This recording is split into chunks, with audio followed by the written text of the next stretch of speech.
எப்படி நல்லா இருக்கு. நல்லா இருக்கியா? நல்லா இருக்கு. நல்லா தானே இருக்கியா? அட நல்லா இல்ல, இருக்குல்ல? நல்லா இருக்கும்போது அட நம்ம அப்புறம் படம் பார்த்தாச்சா? பார்த்தாச்சு. நீங்க? பார்த்தாச்சு. சக்தி திருமகன். இந்த படத்தோட ரிவ்யூவை பார்க்கறதுக்கு முன்னாடி இந்த படத்தோட கதை என்னன்னு பார்ப்போம். இந்த படத்தோட கதை என்னன்னா, ஹீரோ வந்து ஒரு கவர்மெண்ட் ஆஃபீஸில் மீடியேட்டராக ஒர்க் பண்ணிட்டு இருக்காரு. வில்லன் வந்து பிரசிடென்ட் லெவலுக்கு இறங்கி பெரிய மீடியேட்டராக ஒர்க் பண்ணிட்டு இருக்காரு. எல்லாமே பொலிட்டிக்கல் ரிலேட்டடான கதை. இதுக்கு நடுவில் இவங்க ரெண்டு பேருக்கும் உள்ள கிளாஷ் என்னது? ஒரு பொலிட்டிக்கல் ஓரியன்ட் மூவி தான் இது. இந்த படத்தில் உங்கள் ஒப்பீனியன் என்னது? எனக்கு இந்த படத்தை பொறுத்த வரைக்கும் ஃபர்ஸ்ட் ஹாஃப் நல்லா இருந்துச்சு. ரெண்டாவது ஹாஃப் ரொம்ப கதையே இல்லாத மாதிரி ரொம்ப இழுவையாக போன மாதிரி ஃபீல் ஆச்சு. இன்னொன்று மெயின் என்னன்னா, அந்த டேரக்டருக்கு வந்து உள்ள அந்த ஆதங்கம், அந்த பொதுவாக யார் யாருக்கு என்னென்ன உரிமை இல்லை, என்ன பிரச்சனை நடக்கு, எல்லாமே தட்டி கிடக்குற ஒரு மூவி மாதிரி இருக்குது. உங்களுக்கு எப்படி தோணுது?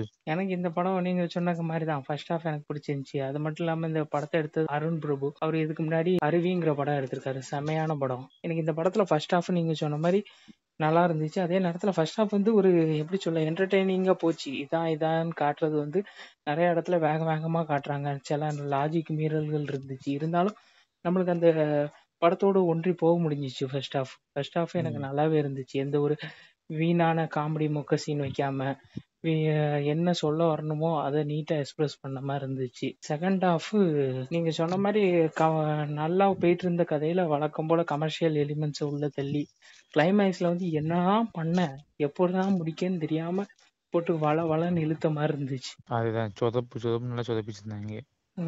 அவங்களுக்கு முடிக்கிறதுக்கு ஒரு பாயிண்ட் கிடைக்காத மாதிரி எனக்கு ஃபீல் ஆச்சு. ரெண்டாவது ஹீரோயின் இந்த படத்துக்கு எனக்கு தேவையே இல்லைங்கிற மாதிரி தான் ஃபீல் ஆச்சு. ஹீரோயினை சில டைம் பார்க்கும்போது எனக்கு என்ன ஃபீல் ஆச்சுன்னா, இவங்க வந்து ஸ்பையா இருப்பாங்களோ, ஒருவேளை விஜய் ஆண்டனி பிடிக்க வந்திருப்பாங்களோ, அந்த மாதிரிலாம் கற்பனை பண்ணிட்டு இருந்தேன். ஒண்ணுமே இல்லாம பண்ணிட்டாங்க. கரெக்டாக எனக்கு அப்படிதான் தோணுச்சு. இதுல வந்து அந்த ஹீரோயின் வந்து எதுக்குன்னு எனக்கு அந்த ஸ்பை மாதிரி தான் தெரிஞ்சிச்சு. மெயினாக என்ன விஷயம்னா, அது வந்து இன்ட்ரோடியூஸ் பண்ணதே நல்லா இல்லை. அதாவது எப்படி சொல்ல, அவங்க ஆல்ரெடி யாரையோ மேரேஜ் பண்ணாங்க, டிவோர்ஸ் பண்ணாங்க, இந்த பிரச்சனை அந்த பிரச்சனை, இது யாருமே கேட்கவே இல்லை. ஒரு பொண்ணு வந்துச்சு இதாச்சுன்னா ஓகேங்களா, தேவையில்லாத ஒரு எலமெண்ட்டை வச்சு அது சொதப்பியிருக்கானுங்க. அது மட்டும் நல்லா தெரிஞ்சிச்சு. எனக்கு அந்த ஹீரோயினே தேவையில்லைங்கிற மாதிரி தான் தோணுச்சு. அவங்க இல்லாட்டியும் கதையில எந்த ஒரு டிஸ்டர்பன்ஸுமே இல்லை.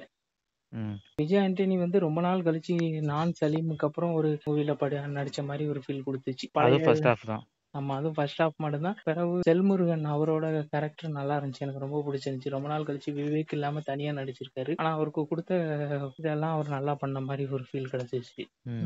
இன்னொன்னு பொலிட்டிக்கலா எவ்வளவு விஷயங்கள் நடக்குங்கிறது எக்ஸ்போஸ் பண்ணியிருக்காங்க படத்துல. விஜய் ஆண்டனியோட கேரக்டரை பார்க்கும்போது சிவாஜி படத்துல MS பாஸ்கர் வருவார் தெரியுமா? ஆமாம்மா. அவரோட வாழ்க்கை வரலாறு தான் இந்த படம் மாதிரி இருக்கு.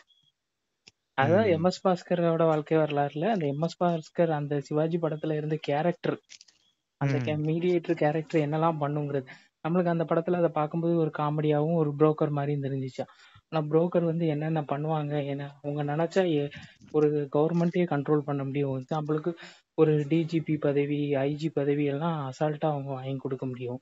என்ன வேணாலும் பண்ணலாங்கிறத எக்ஸ்போஸ் பண்ணியிருந்தது நல்லா இருந்துச்சு. ஃபர்ஸ்ட் சீன்லயே ஒரு பணம் வந்து 40 லட்ச ரூபா காணாம போயிருங்கிற போது யாராலையுமே அதை ரிட்டர்ன் கொண்டு வர முடியாது. ஆனா விஜய் ஆண்டனி அந்த சீனை ஒவ்வொரு ஸ்டெப்பா போகும்போது எனக்கு ரொம்ப பிடிச்சிருந்துச்சு.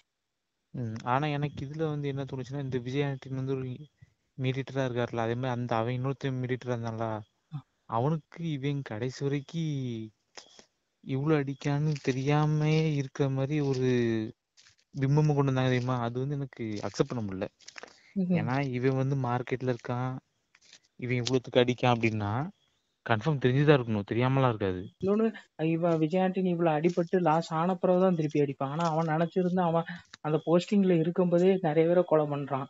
உதாரணத்துக்கு சின்ன பிள்ளைகள்ட்ட தப்பு பண்ணாங்கன்னு ஒருத்தரை வந்து கொலை பண்ணியிருந்தான். அந்த அளவுக்கு பவர்ல இருக்கிற விஜய் ஆண்டனி ஏன் முதல்லயே அந்த வில்லனை காசு வச்சு போட்டு தள்ளி இருக்க கூடாதுங்கிறது என்னோட கேள்வியா இருந்துச்சு. இன்னொரு மெயின் விஷயம் என்னன்னா, இப்போ வந்து இந்த படத்தை நீங்க நிறைய பார்த்துட்டீங்கன்னா, உண்மையான அரசியல் ரோல்ல உள்ள ஆட்கள் மாதிரி நிறைய பேர் மாடலைஸ் பண்ணி வச்சிருந்தாங்க. கரண்ட் சிச்சுவேஷன்ல என்னென்ன பர்சன் இருக்காங்களோ அந்த பர்சனையே இங்க வச்சு இமிட் பண்ண மாதிரி நிறைய விஷயங்கள் கொண்டு வந்தாங்க. எக்ஸாம்பிளுக்கு இந்த சவுக் சங்கர்,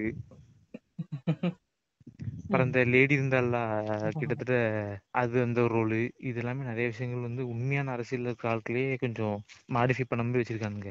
ஆனா அது வந்து தெளிவா இறக்கி அடிச்சிருக்கணும். இவங்க தெளிவா சொல்லி ஸ்ட்ராங்கா அடிக்காதனால கொஞ்சம் சொதப்பி இருக்கு. நீங்களே அந்த படத்தை பாத்தீங்க, கவர்மெண்ட்டுக்குள்ள எவ்வளவு தில்லு முள்ளு நடக்கணும். இப்போ இவங்க தெளிவா இறங்கி அடிச்சிருந்தாங்கன்னா இவங்களே போட்டு அடி அடின்னு அடிச்சிருப்பாங்க. இவங்க தெளிவா அடிச்சுட்டு போய் கால் வந்துட வேண்டியதானே, ஐயா சாமின்ட்டு அப்பா மன்னிச்சு விட்டுருவான்ல. வாய்ப்பில்லை ராஜா. ஏன்னா விஜய் ஆண்டனியே வருஷத்துக்கு இல்லைன்னா அவன் ஏதோ ஒரு யோகத்துல ஒரு நல்ல படம் கொடுக்காரு.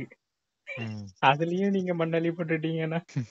இதுல டம்மி பாபாங்கிற மாதிரி ஒரு கேரக்டர் இருக்கு. அந்த டெல்லியில இருந்து வர போலீஸ் அவரு என்னத்துக்கு தான் வராரு? எதை எடுத்தாலும் நீ செய்யலையா நீ செய்யலையா நீ செய்யலையான்னு கேக்குறாரு தவிர அவரு என்ன செஞ்சாருன்னு யாருக்கும் தெரிய மாட்டேங்குது. இன்னொரு கேள்வி எனக்கு இந்த படத்துல வந்தது காரணம் என்னன்னா, ஒரு மீடியேட்டராலே இத்தனை தில்லுமுள்ளு பண்ணி எல்லாத்துலயும் 1% வாங்கி 6,000 crores மேல சம்பாதிக்கிறாங்கன்னா, இந்த கவர்மெண்ட்ல வேலை பார்க்குற அபிஷியல்ஸ் அவங்க எந்த அளவுக்கு சம்பாதிச்சு வச்சிருப்பாங்க? அதை என்ன முடியுமா? முடியாது. அடிவங்க தயாரா இருக்கீங்களா? சரி, இப்போ நம்ம ரேட்டிங் செக்ஷன் போயிருவோமா? 2.5 கொடுக்குறேன். நானும் கரெக்டா 2.5 தான் கொடுக்குறேன். இந்த படத்துக்கு நம்ம ரேட்டிங் 5. எப்படி நல்லா இருக்கு. நல்லா இருக்கியா? நல்லா இருக்கு. நல்லா தானே இருக்கியா? அட நல்லா இருக்கு. நல்லா இருக்கும்போது நம்ம